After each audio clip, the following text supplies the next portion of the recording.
I was splitting kindling behind the cabin when everything changed.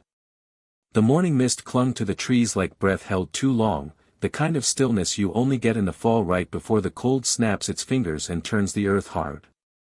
My axe thudded into a knot of pine, sending a fine mist of sap and bark into the air.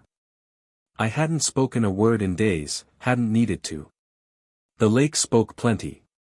Then the cabin phone rang. Let me stop you right there. That phone doesn't ring.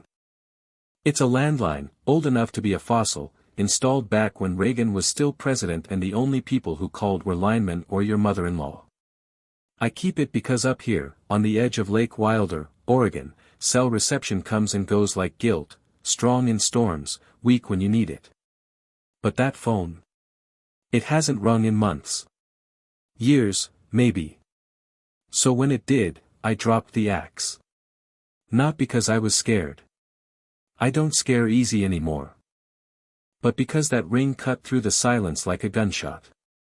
When you live alone for as long as I have, you get used to your own rhythms, coffee at 6, wood chopping at 8, whiskey never, and the unexpected gets loud fast. I wiped my hands on my flannel and stepped inside, boots thudding against the pine floor. The phone was mounted next to the window, just under a photo of Ellie and me. Summer, 1987. She had a daisy in her hair, and I had more hair than I do now. We were smiling. Back when smiling still felt like something that came from the gut, not just a memory. I picked up the receiver. Mr. Thomas Harlan. A woman's voice, crisp. Young, but not too young. A lawyer's voice. Speaking, I said, already suspicious. This is Trina Calloway with Jensen and Rowe, estate attorneys based out of Eugene. I represent a client purchasing a parcel of land in Coos County. We've traced ownership to you. Do you have a moment to discuss? Coos County. Jesus. That kicked up some dust. Go ahead, I said, leaning against the wall. You inherited this parcel in 1994 from your late Uncle Edgar Harlan. At the time, it was deemed undevelopable. Wetlands, rough terrain, you know the type. However, recent surveys by a renewable energy firm have changed that. They're installing a wind corridor and have offered to purchase the land outright for $41, $3 million. I blinked. After legal fees, taxes, and administrative costs, she continued, your disbursement would be $38, $7 million. We'll be sending over documents for your signature, and a wire transfer can be initiated within 5 business days. I said nothing. Not because I didn't believe her, but because I did. You ever get news so big your brain can't hold it all at once? That was me. My mind was trying to grab the number like it was a live wire. 38 million. From a piece of land I'd forgotten even existed. From an uncle I barely remembered, except for the way he used to smoke filterless Camels and call me, kid, like it meant something. You still there, Mr. Harlan? She asked. I'm here, I said, staring out the window. The lake was glass. The axe was still stuck in the block, steam rising from where it had bit through the wet wood. I could see the raven, perched on the railing, eyeing me like it knew something had shifted. Do I need to do anything right now? I asked. We'll email the initial forms and send a courier with the rest. Everything's been cleared by probate. Congratulations, Mr. Harlan. I thanked her, hung up, and stood there for a long time. The silence came rushing back in like a tide. I didn't jump for joy. Didn't crack open a bottle or scream at the trees. I sat down in Ellie's old armchair, the leather one we bought second-hand when the kids were still in diapers. I rubbed the armrest with my thumb and tried to feel something that matched the size of the news. What I felt was strange. It wasn't joy. Not exactly. And it sure as hell wasn't relief. It was something heavier. Like the moment before a storm breaks. I had money now. Big money. The kind that changes lives and poisons relationships. I knew that because I've lived long enough to watch people change when they think there's nothing left to take. And now I was going to find out exactly who my people were, who they'd become when they thought I had nothing at all. I didn't call Ben or Allison. Didn't text Charles. Didn't even think of it. I just sat there, staring at the lake, wondering how quiet the world would stay once they found out. And then I decided they wouldn't. Not yet. Maybe not ever. I had something more valuable than money now, the truth. And I was going to buy myself some of that. People think it's money that changes a man. It's not. Money just pulls the curtain back. Disappointment, that's what carves the grooves into your face. What makes a man pack up his love and tuck it into the attic like an old winter coat. It's the slow rot, the kind that creeps in when you realize people stop showing up when they think you've got nothing left to offer. That realization didn't come fast. It came over years, wearing different masks. After Ellie passed, the house got quiet in a way that didn't feel natural. She died in spring, which felt like a cosmic joke. The flowers outside were blooming, bees humming like it was business as usual. Meanwhile, I was folding her cardigans into boxes and pretending I didn't still smell her perfume on the pillow. Vanilla and something else, warmth, maybe. The kids came for the funeral. They said the right things. Wore the right clothes. Ben even brought Allison's favorite lemon bars. We stood in the church parking lot after the service, paper plates balanced on knees, and for a brief flicker, it felt like maybe we were going to hold together. That feeling didn't last. Ben stopped coming first. Said the drive was hard with work and the kids. Allison followed, always with a reason. The twins had soccer, her back was acting up, her husband was stressed, insert excuse here. I kept making the same pot roast every third Sunday, just in case. After the fourth one got wrapped in foil and frozen, I stopped. Pneumonia got me the winter after that. Put me in the hospital for 9 days. No visitors. Just the nurses and the occasional chaplain who stopped in like he was checking off a list. I remember the look on the nurse's face when she asked if I had family and I said, technically. Ben sent a text, let us know if you need anything. I sent back, a ride home. He didn't respond. Allison sent flowers. A $45 vase with a get well balloon that kept deflating every time I looked at it. She added a $200 Venmo transfer. No note. Just the money. I don't drink anymore, not since the heart scare in 2017, but that week, I came close. Stared at the bottle in the back of the pantry like it was whispering old promises. Ellie would have known what to say. You don't need the bottle, Tom, she'd tell me. You're still here. And that's worth something. But I wasn't sure anymore. Charles, my brother, disappeared not long after Ellie did.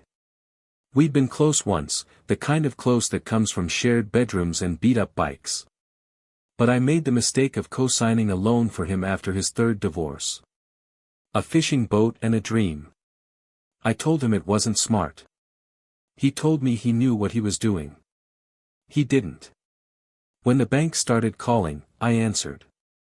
When they asked for payment, I made it. When I asked Charles where the hell he was, all I got was voicemail and silence. He never said thank you. Never paid back a cent. Funny thing, though, people like Charles don't vanish completely. They just burrow underground and wait. I hadn't heard from him in 3 years. I figured that was that. Until I got rich. But I'm getting ahead of myself. There was only one person who kept calling. Emma. My goddaughter. Emma's mom was Ellie's best friend. Died in a car crash when Emma was 8. Ellie took her in like she was our own. She had this way about her, Emma did, quiet, watchful, the kind of kid who noticed things before adults did. I taught her to bait a hook. Ellie taught her to bake a pie without looking at a recipe. When she left for college, I hugged her so tight I felt something tear in my shoulder, but I didn't let go until she did. She calls every week. Sometimes just to say she saw a funny bumper sticker. Sometimes to tell me about her students. She teaches art at a public school outside Eugene. Paint-streaked fingers and a heart too big for her salary. Last year, when I slipped off a ladder cleaning the gutters, she drove 5 hours just to sit with me. She brought soup. Tomato. Her mother's recipe. And she didn't ask for anything. Just sat on the floor with her back against the couch, sipping soup, and telling me about a painting she was working on.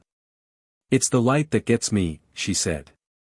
"The way it bends around things when no one's paying attention." That's when I knew. If anyone deserved my truth, it was her. Not Ben. Not Allison. Not Charles. They had all let me go like I was a phase they grew out of.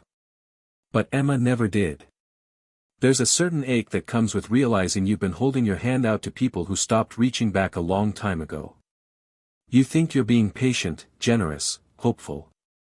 What you're really doing is bleeding out slowly and calling it love. I stopped reaching. It wasn't bitterness. I don't hate my children. But I don't lie to myself about them anymore, either.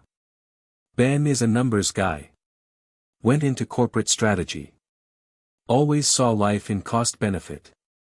Relationships were transactions with occasional hugs.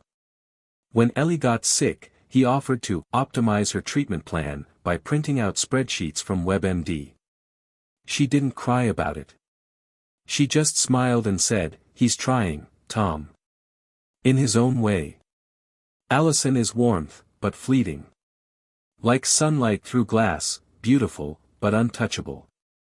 She cries during movie trailers and forgets birthdays. She means well, but meaning well doesn't keep you company on Thanksgiving when the table's set for 6 and only your dog shows up. And Charles? He's charm and ruin. A smile that walks into the room before he does and wreckage that lingers long after he leaves. I loved them all. I still do, in that quiet, distant way you love an old song you don't play anymore. But I stopped expecting them to come back. That's when I started writing things down. Journals. Notes. A legal pad Ellie gave me one Christmas, still mostly blank. I wrote what I felt.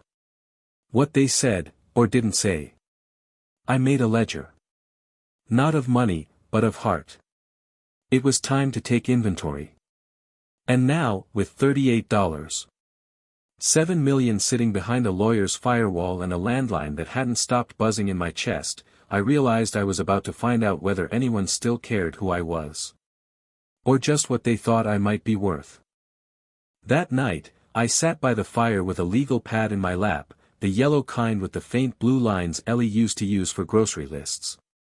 The cabin was quiet except for the crackle of pine logs and the faint ticking of the old clock over the mantel. Outside, the lake held its stillness like a breath, the moon slicing it in half like a silver knife. I didn't sleep much these days, not since the pneumonia and certainly not since that phone call. But I wasn't restless, I was resolved. You'd think the first thing a man does after becoming a multimillionaire overnight is book a flight to somewhere warm or start picking out cars that cost more than his childhood home. But I didn't want a Tesla. I didn't want a beach house or a boat. What I wanted was truth. And you can't buy that in Florida or Vegas. I sat with that thought for hours. I didn't even get up for tea. Just kept the pen moving across the page. A plan started to form, not revenge, not exactly. Not spite either. I wasn't interested in punishing anyone. I wanted clarity. I wanted to know, once and for all, who my people were. And I wasn't going to tell a single one of them about the money. Instead, I was going to do something better. Something cleaner. I'd lie. Just a little. I'd tell them I was broke. That the cabin might be taken by the bank. That I needed a hand, not thousands, not enough to ruin anybody. Just a little help. A buffer. Something reasonable. And then I'd watch. You see, I've learned something in 72 years. The truth about people doesn't come out in crisis, it comes out in inconvenience. Anyone can cry at a funeral, bring flowers to a hospital, send condolences in a nice card. But when the old man needs a roof shingled or a ride to town, that's when you learn what love really looks like. I wanted that. I needed that. Even if the answer turned out to be what I feared. So I made a list. Ben. Allison. Charles. Emma. I didn't rank them. That's not how it works. But I did write their names down and stared at them like they were suspects in a case I hadn't wanted to open until now. Then I called my lawyer.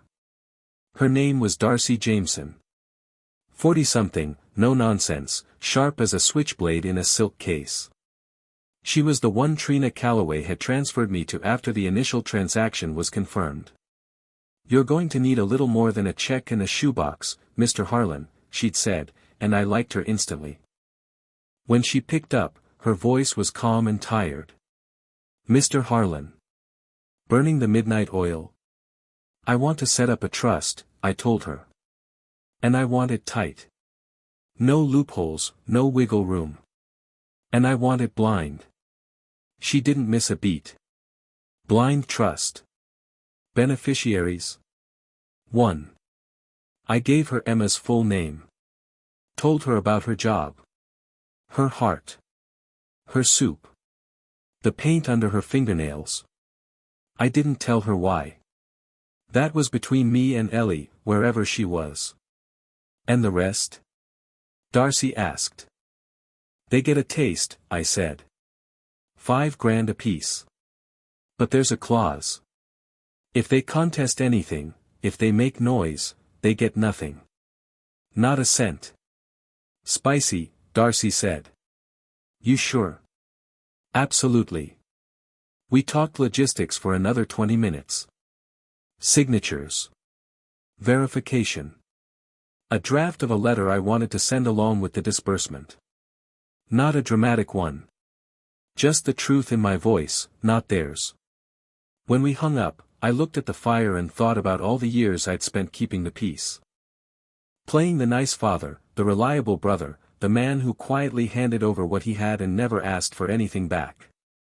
I thought about that winter when Ben asked me to cover their mortgage and promised to pay it back in 3 months. It's been 9 years.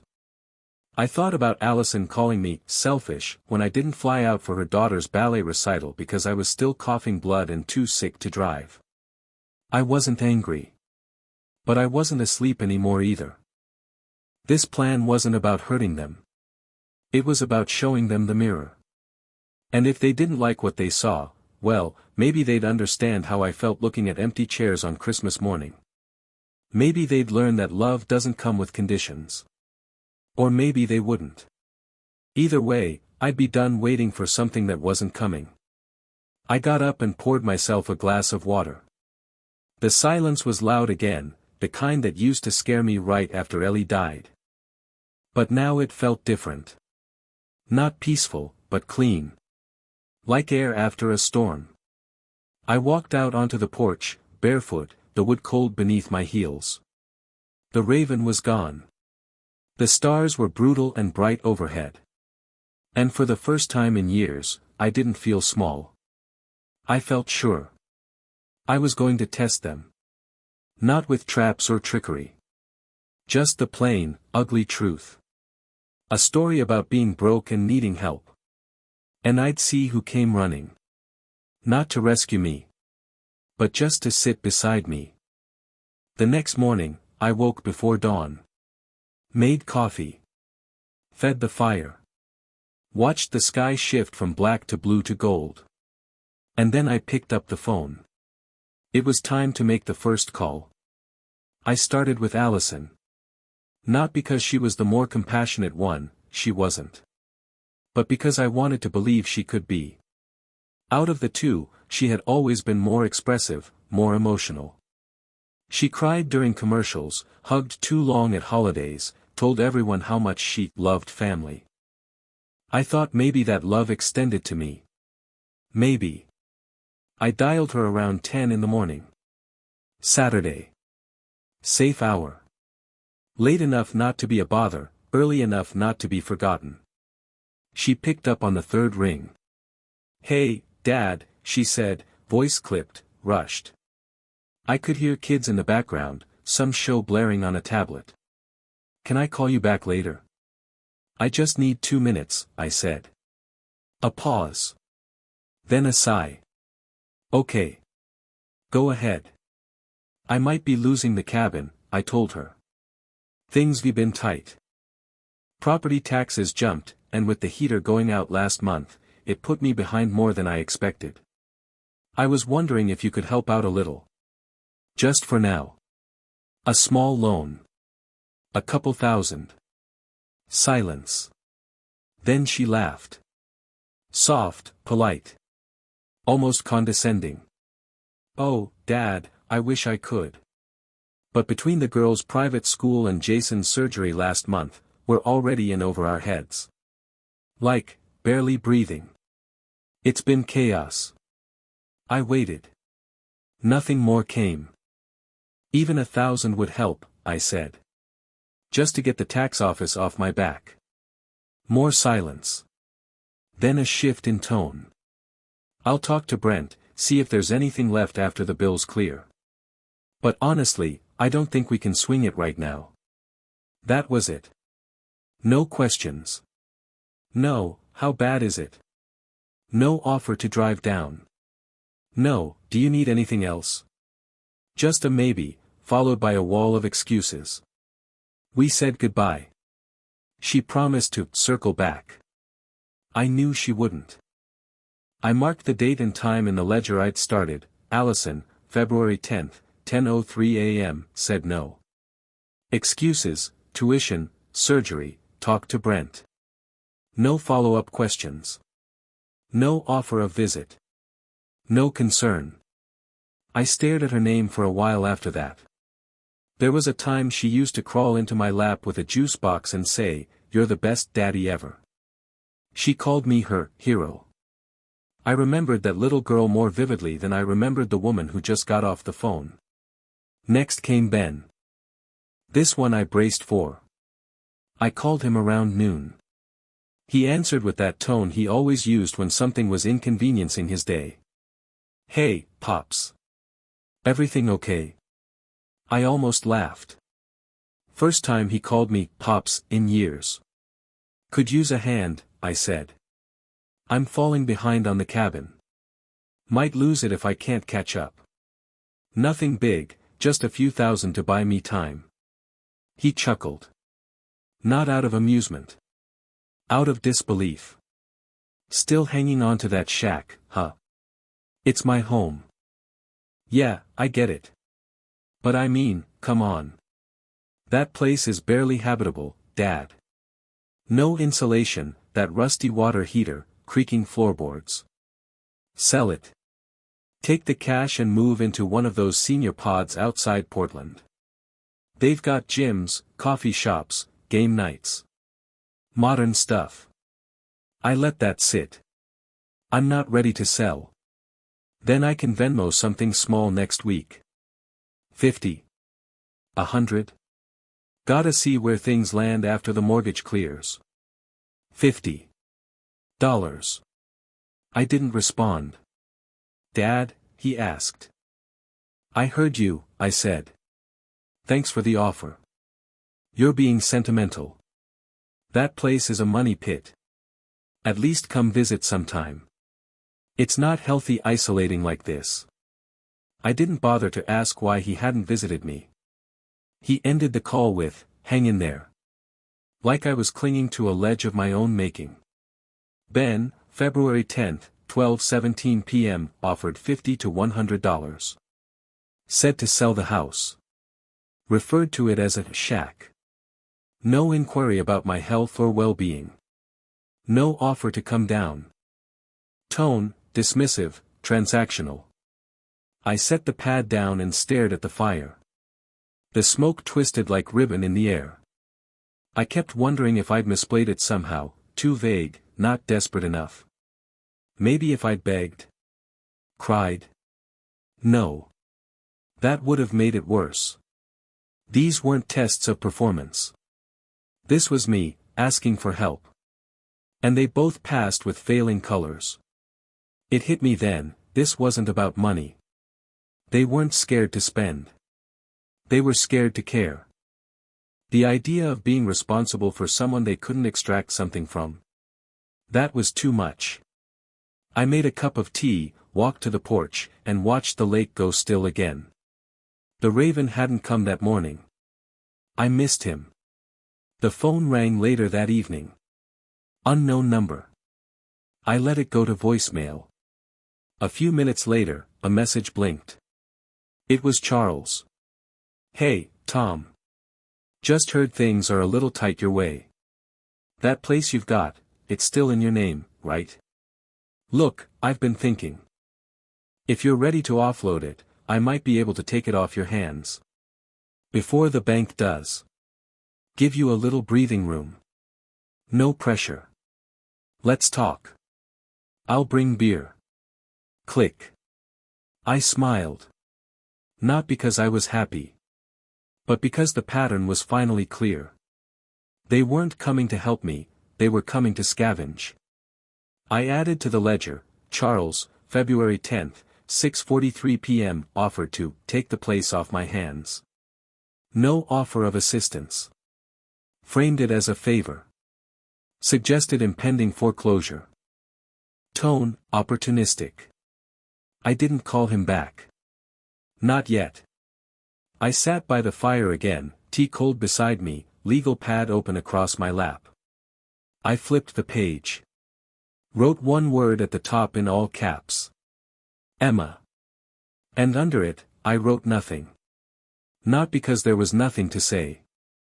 But because I already knew what would go there. Charles showed up 2 days later. No warning, no text, not even a heads-up voicemail. Just the sound of tires crunching gravel outside the cabin and the distant thud of a car door shutting. I was on the porch, splitting kindling again, pretending I didn't hear him, even as my gut twisted the way it always did when something wasn't quite right. Tommy, he called out, like we were still kids chasing trout downstream in our Sunday clothes. I turned, slow, deliberate. He stood at the edge of the porch steps, arms wide like a man returning from war. The last time I saw Charles in person, Ellie was still alive, and he was asking me to co-sign for a dream that never came true. This time, he came bearing a six-pack of Rainier and a grin that didn't reach his eyes. Jesus, look at this place, he said, stepping up without waiting for an invitation. Still smells like pine and regret, huh? Still allergic to manners? I asked, wiping my hands on a towel. He laughed. Come on. Can't I visit my big brother without a motive? No. That made him pause, just for a second. Then he set the beer down on the porch table and plopped into Ellie's old rocker like he'd earned it. The wood creaked beneath him, and something about the sound made my teeth clench. You know, he said, popping the tab on a can, when I heard you were struggling, it didn't sit right with me. I watched the lake instead of answering. You always held it together, he went on. The responsible one. Hell, I thought you'd be the last man on earth to let things slide. You, of all people. What exactly did you hear? I asked. He took a sip, smacked his lips. Friend of a friend saw your name on a local foreclosure list. Figured I'd drop by before the wolves circled. I smiled. Flat. And do what? Rescue me. He grinned, that familiar snake oil curve that used to get him out of speeding tickets and into married women's beds. Thought maybe I'd take the place off your hands. Help you breathe a little easier. You bring the deed in that beer box. He held up his hands like a preacher. Just talking. No, I said, you're circling. That grin didn't budge. Don't be like that, Tommy. I'm offering a hand. I'd even let you stay a while. You know, until you get back on your feet. Would I get a key to my own front door? He laughed. I'd try to leave a guest room open. That was the moment. The one where something small snapped inside me, not loudly, not all at once. More like the quiet pop of a bone settling into place after being out of joint for years. I stared at him. Really looked. Charles had aged hard. His hair had retreated further than mine, and his eyes had that glossy sheen of someone who'd been chasing shortcuts so long, he couldn't recognize the long road even if it was paved in gold. His boots were dusty, his jacket too clean. He looked like a man trying to pass for something solid. "Remember when you asked me to co-sign on that boat?" I asked. He groaned, leaned back. "Jesus, still with that? Let it go, Tommy. That was a lifetime ago. It was 8 years ago. And it was just business. You left me with $26,000 in debt. You bounced back. You're always good at that." That was Charles. He could burn your house down and ask you to thank him for the heat. He took another sip, eyes scanning the cabin like he was assessing square footage. "Tell you what. I'll get an appraiser out here. No pressure. We'll talk numbers, see what makes sense." "No." He blinked. "No. I'm not selling." His tone dropped, just slightly. "Tom, come on. You're not exactly flush with options here." "I'm not asking." He leaned forward. "You want to die in this shack? Alone?" I leaned forward too. "Better than choking on company like this." That stopped him. For half a second. Then the smile came back, but it was thinner now. Cracked at the edges. He stood, left the remaining beers on the table. "Suit yourself," he said. "But the bank doesn't care about nostalgia. When the paperwork hits, don't say I didn't try." He headed down the steps, paused halfway, and looked back up at me. "You sure you're okay?" "I mean it." And here was the final test. A man who once told me he'd take a bullet for me now couldn't offer a spare room without strings. He couldn't offer kindness without cost. But he still wanted to be seen as the good guy. "I'm sure," I said. He gave a mock salute and got into his truck. It started with a sputter, then rolled down the gravel like it couldn't wait to leave. I watched until he disappeared around the bend, then reached for the legal pad I kept under the porch table. Charles, February 12th, visit. No offer of help. Suggested taking ownership of cabin. Called in favor of helping me breathe. Offered guest room.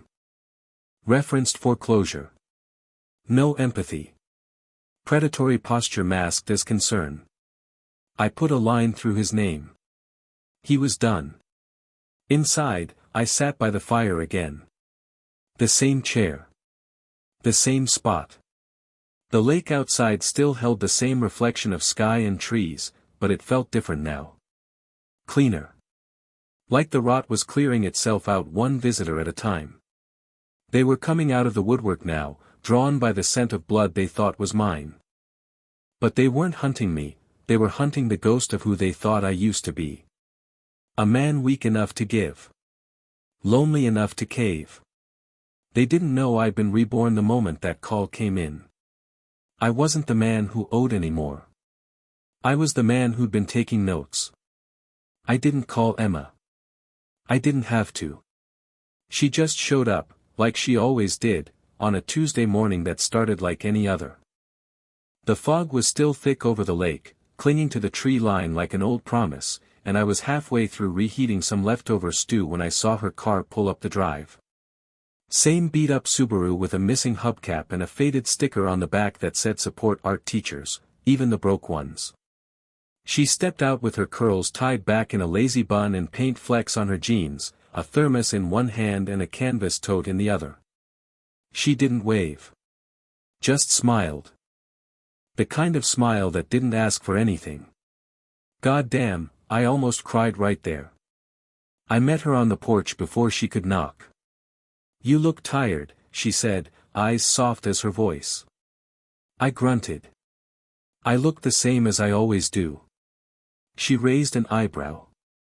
That's what I said. Then she stepped inside like the place was hers, which, if I'm being honest, it was, at least more than it belonged to anyone else in my bloodline. She set the thermos on the table, pulled off her jacket, and reached into her tote for a bag of rolls.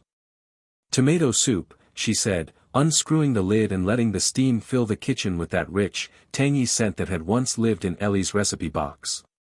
Figured it was soup weather. You figured right, I said. We sat across from each other at the kitchen table, a pair of old mismatched mugs between us, both filled with soup so hot it made my eyes water. She didn't ask why I looked like hell.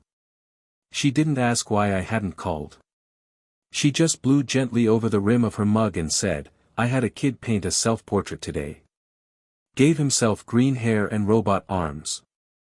Said it was his future self after everything collapses. I chuckled. Optimistic. She shrugged. At least he's planning ahead. We talked about her students. About a field trip that got cancelled. About a grant she didn't get approved for and how she was going to fund supplies herself, again. I offered her money, just once. Years ago. She turned it down before I could even finish the sentence. I don't call for help, she said then. I call because I care. Today was no different. After we finished our soup, she leaned back in her chair and finally asked, So? How bad is it? I hesitated. The lie was already set, I'd used it on Ben, on Allison, on Charles. I could have recited it from muscle memory. But something about saying it to her felt wrong. Still, I said it. Cabin might go under, I told her. Taxes. Repairs. Winter hit hard. She nodded, slow. Didn't blink. Didn't flinch. Well, she said, if that happens, you're staying with me. Just like that. No hesitation. No follow-up about how long. No qualifiers. No, let me talk to so-and-so. Just, you're staying with me. I blinked fast. Took a long sip from my mug. Even if I snore. She grinned. I've dated worse. We didn't talk about money. She didn't offer me a check or ask for an estimate. She didn't suggest I sell or move into a senior home or hand over the deed. She just made sure I'd be okay. Because that's what love without agenda looks like. Later, I walked her to the car. She hugged me, tight, like Ellie used to, and said, next time I'm bringing cornbread. Goes better with soup. As she drove off, I stood in the drive watching the taillights disappear through the trees, and for the first time since the inheritance landed in my lap like a dropped bomb, I felt something close to peace. Inside, I opened the legal pad and flipped past the names I'd already catalogued. All the excuses. All the silence. Then I turned to the page with her name at the top. Emma, February 14th, visit, unprompted. Brought soup and rolls. Stayed for 2 hours. Offered housing, no conditions. No mention of money. No judgment. Immediate support. Presence. Love. I didn't just write that down. I underlined it. And then I did something I hadn't done in a long, long time. I smiled. Not the kind you wear to keep people comfortable. The real kind. The kind that comes from the quiet realization that not everyone is waiting for you to fail. Some people just want to sit with you in the storm. I took the thermos to the sink and rinsed it by hand. Not because it needed to be done, but because it felt like a small way to honor what had just happened. Her showing up. Her showing me who she really was. She didn't ask about the land. Didn't ask about bank accounts or inheritance or what I had left. She didn't care what I owned. She only cared what I carried. And when I told her, she offered to help me carry it. That night, I sat by the fire with the legal pad in my lap again. No new names to add. Just Emma's. Just that. And for the first time since the phone rang, I didn't feel like I was counting down to a betrayal. I felt like I was preparing for clarity. Because now, I knew exactly how I was going to divide everything. And who would get the envelope when the time came. I didn't sleep that night. Not because I was restless, but because everything had finally lined up. All the pieces, all the performances, all the silences and selfish grins. I'd seen the full theater of it now, who clapped when the lights came up, who left during intermission, and who stayed long after the curtain fell to help sweep up the mess. I sat at the kitchen table until dawn, pen in hand, staring at that yellow legal pad like it was scripture. And then, I made it final. By 8, I was on the phone with Darcy Jameson again. She picked up with her usual briskness, but there was warmth this time, maybe even respect. We'd spoken enough by now that she knew I wasn't your average pensioner with a lottery ticket. "You ready to make it official?" she asked. "I am." "Then let's do this." I walked her through the final instructions, tightening the trust, adjusting the clauses, making sure the wording was precise. She'd drawn up the first draft a few days prior. I told her I needed time, and I meant it. Not to second guess. To watch. To see the truth with my own eyes. And now that I had, it was time to write it in stone. "I want to move everything into the blind trust immediately," I told her. "All holdings. All disbursements to be locked. Not $1 gets released until I'm gone. Understood? And no one, gets more than what's listed in the side letters. Your children. 5,000 each," I said. Flat. She didn't react. Just made a note. With a clause, I added. "If they contest the will, or the trust, they forfeit it all." Darcy chuckled. "You're a man after my own heart." I paused. "This isn't revenge." I didn't say it was. "I'm not trying to punish them. I just don't want them pretending they earned what they never gave." That silenced even her for a second. Then she said, "Got it. What about the remainder?" "All of it goes to Emma." She didn't ask why. She didn't have to. "I'll have the final draft couriered today," she said. "It'll require a notary signature." "You want the side letters delivered now?" "Not yet. There's one more step." She waited. "I'm inviting them all here," I said. "Everyone. One last meeting. Just to talk."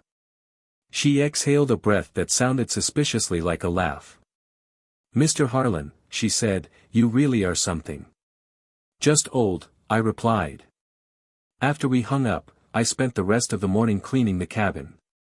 Wiping dust from corners, folding the extra blanket over the back of the couch, washing the mugs from Emma's visit even though I'd already done it once.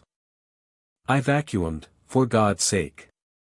Something I hadn't done in a year. I wasn't trying to impress them. I was trying to remind myself who this place belonged to. Not just in deed, but in memory. Ellie's ghost hung in the curtains, the bookshelves, the photographs still tucked into the edges of the mirror. This place wasn't just a structure. It was a heartbeat. And they'd all walked away from it.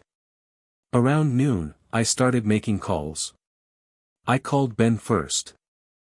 He answered on speakerphone, his voice hollow with Bluetooth echo. "Hey, Dad. Everything okay? I need to talk to you," I said. "In person. About some end-of-life decisions." A pause.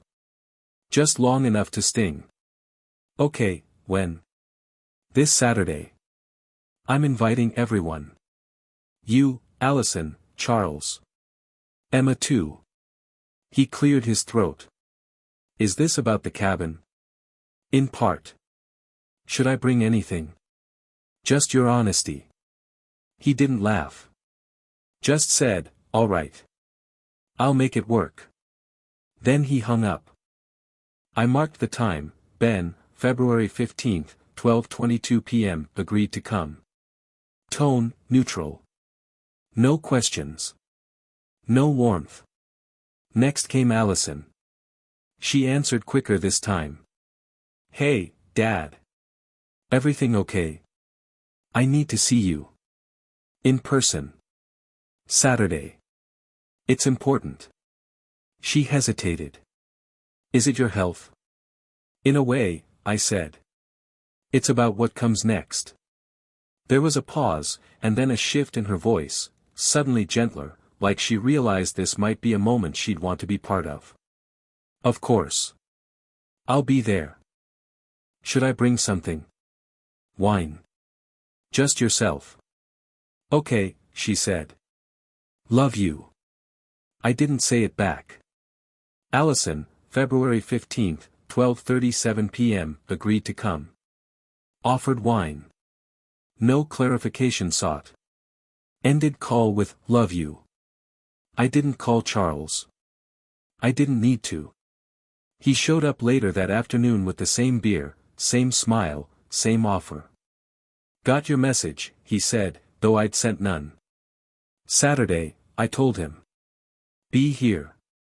He tipped his head. Wouldn't miss it. Charles, February 15th, 4:14 p.m., self-invited. Unprompted visit. Confirmed attendance. And Emma? I didn't call her either. She called me. Everything all right? She asked. Just setting the table, I said. For what?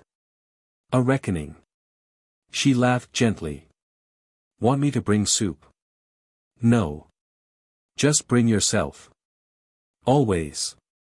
Emma, February 15th, 5:05 p.m., volunteered presence. Tone, warm, easy. Immediate commitment. I hung up and stood in the middle of the cabin. Firelight flickering. Air still scented with pine and the faint whisper of old coffee. For a moment, I felt like a man standing on the edge of something huge, not grief, not vengeance. Closure. Saturday would be the final play. The reveal. The truth laid bare. And whatever came next. That would be on them. Not me. Saturday arrived with clouds low and heavy, threatening rain that never came. The lake looked like glass, unbroken and watchful. I spent the morning pacing, adjusting things that didn't need adjusting, the stack of firewood by the stove, the crooked frame over the mantel, the angle of the chairs in the living room. It wasn't nerves. It was control. The only thing I still had over what was about to happen. They started arriving just before noon. Allison was first. She pulled up in her sleek little crossover SUV, the one she swore she hated but always parked right in front of the cabin like a status badge. She stepped out with a bottle of red wine in one hand, designer sunglasses perched on her head despite the clouds. Cabin looks smaller than I remember, she said, walking toward me. You're bigger than you were, I replied. She laughed, unsure if it was a joke. I didn't clarify. Next came Ben. Alone. I noted that instantly. No wife. No kids. Just him, pressed into a too-tight dress shirt, Apple Watch gleaming under his sleeve like a digital leash. He gave me a quick handshake instead of a hug. Hope this isn't a last rites thing, he said, glancing around. Depends on how it goes. Then Charles. Late, naturally. He stumbled out of his truck with a six-pack and a smirk, dressed like he'd just left a poker game that didn't end well. Family reunion, huh? He said, cracking open a beer before he even got to the porch. What's the occasion, Tom? You dying or just downsizing? And finally, Emma. She arrived on foot. She'd parked down the road, said she wanted to walk through the trees, breathe the air. She came in with her curls loose, a thermos of coffee in one hand and a small tin of oatmeal cookies in the other. She hugged me first. Tight. No words. Everyone's here, she asked, eyes soft. Everyone that matters, I said. Inside, I had the table set. Not with food. With documents. I placed one large envelope in the center and 4 smaller ones beside it. The fire crackled low, and the cabin smelled of cedar and something old, like memory soaked into the walls. They took their seats with varying degrees of caution. Emma by the window. Allison directly across from me, legs crossed, wine bottle unopened on the table. Ben sat stiffly, as though the chair might bite. Charles dropped into his with a grunt and kicked his boots up onto the coffee table before I gave him a look that made him rethink it. I asked you all here because I've made some decisions, I said. About the cabin. About what happens next. Ben perked up. You mean your estate? Charles took a swig of beer. Finally decided to offload this place. I'm considering selling, I said, watching their faces. Allison leaned forward. Dad, you shouldn't have to. There are options. You could. I've already talked to a lawyer, I cut in. Everything's been drafted. That envelope in the middle. It has all the details. Emma didn't move. Just watched. Listening the way she always did, with her whole body, like every word might matter. I wanted you all here to hear it together, I continued. Not because I owe you that. But because I'm tired of pretending. Ben glanced at Allison, then back at me. Pretending what? That this family is what it used to be, I said. That any of you still show up unless there's something in it for you. That landed like a stone in water. Allison blinked. That's not fair. No. I asked. I called you about losing the cabin. You offered wine. Ben offered a Venmo. Charles tried to buy the place like a vulture circling a corpse. Charles smirked. You called us. Told us you were broke. I didn't ask for a bailout, I said. I asked for care. A check-in. A visit. A question that wasn't about property value. Silence. I've spent the last month watching. Listening. Writing things down. And what I've learned is simple: blood doesn't mean loyalty. Time doesn't mean love. And inheritance, real inheritance, doesn't belong to the loudest voice or the fanciest watch. Ben flushed. Allison looked down at her nails.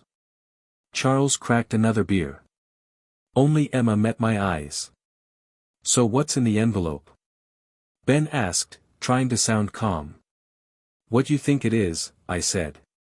Details. Decisions. The truth. He reached for it. I put a hand on it first. There's one thing you all need to know before you read this, I said. The story I told you. About being broke. That was a lie. They froze. What? Allison said, voice barely above a whisper. I'm not broke, I said. I'm not selling the cabin. And I'm not dying, not yet, anyway. I let that settle. Then I continued. 30 years ago, I inherited a piece of land in Coos County. Worthless at the time. Swamp and timber. A renewable energy company bought it last month. 41 million. After taxes. 38 and change. Their faces. God, their faces. Ben sat back like someone had punched him. Allison blinked like she'd walked into sunlight. Charles just whistled, low and long. And Emma? She didn't move. Didn't blink. She already knew. I pushed the envelope toward her. This, I said, is the only thing that matters tonight. Ben's hand twitched toward the envelope. I watched him, watched the muscles in his jaw tighten, his fingers curl, then uncurl. His eyes flicked from me to Emma to the papers, as if his brain couldn't quite catch up to the reality he'd just been handed. Allison was the first to speak. You're telling us you lied, she said slowly, eyes narrowing, about being broke. About losing the cabin. All of it? I did, I said. Every word. You had $38 million and told us you were about to lose your home. That's right. She sat back in her chair like she'd been slapped, face flushed. Why? Because I wanted to see who'd come for me. Not what I had. Charles let out a long, low whistle. You always were a dramatic son of a bitch. This isn't drama, I said. This is clarity. Ben leaned forward, finally finding his voice. So what is this? A test? No, I said. A reckoning. They all stared at me. All except Emma. She sat with her hands in her lap, not touching the envelope, not speaking. Just watching. You've been keeping track, Ben said, bitter. Keeping score like we're contestants. You made yourselves contestants, I replied. Allison shook her head. I have kids, Dad. A job. A life. You think I didn't want to drive out here? You think I don't care? I think you cared when it was convenient. Her mouth opened, then shut. No defense. No excuse. Just the awareness that I was right and she knew it. Ben stood. So what's in the envelope? A will. A check. A fucking trophy for your favorite child. It's not a trophy, I said. It's the truth. I turned to Emma. You never asked for anything, I said, voice soft. Not once. You showed up. You listened. You made soup. And when I told you I was losing the cabin, you said I could stay with you. Her eyes filled, but she didn't cry. She never cries in front of them. I think she knows it would be used against her somehow. Charles snorted. So that's it? The goddaughter wins the prize? No, I said. She earns the legacy. Ben laughed once, sharp and humorless. You're unbelievable. Allison stood, arms crossed, wine bottle forgotten. We're your children. Your actual children. You're going to give it all to someone who isn't even blood? Yes, I said, without hesitation. Why? Ben demanded. Because she gave without asking, I said. And the rest of you waited for the inheritance to show up before you remembered I existed. Charles downed the rest of his beer and stood. You're a damn fool, Tom. You think this buys you peace? It won't. Families don't forget this kind of betrayal. This isn't betrayal, I said. It's correction. Allison's voice cracked. You raised us. And you abandoned me. The room went quiet. No one moved. I pushed the smaller envelopes across the table, one to each of them. Sealed. Labeled. These are for you, I said. 5,000 apiece. Take it, don't take it. But if you contest anything, you get nothing. Ben looked like he might explode. 5 grand, he hissed. You think that's what we're worth? No, I said. That's what I'm paying for peace. Charles grabbed his envelope, stuffed it into his coat. Don't expect to hear from me again. I don't. Allison took hers but didn't look at it. She held it like it was burning through her hand. You're wrong about me, she whispered. I always loved you. I know, I said. You just loved other things more. She turned and walked out. No hug. No goodbye. Ben stayed a moment longer. His face was red, his hands clenched, his jaw twitching. This is what you think love looks like, he asked. No, I said. This is what truth looks like. He didn't reply. Just stormed out after the others, doors slamming behind him so hard the windows rattled. And then it was just me and Emma. She still hadn't touched the big envelope. I slid it closer to her. It's all there, I said. The trust. The land. The accounts. Everything. She looked at it, then at me. You didn't have to do this, she said. I know.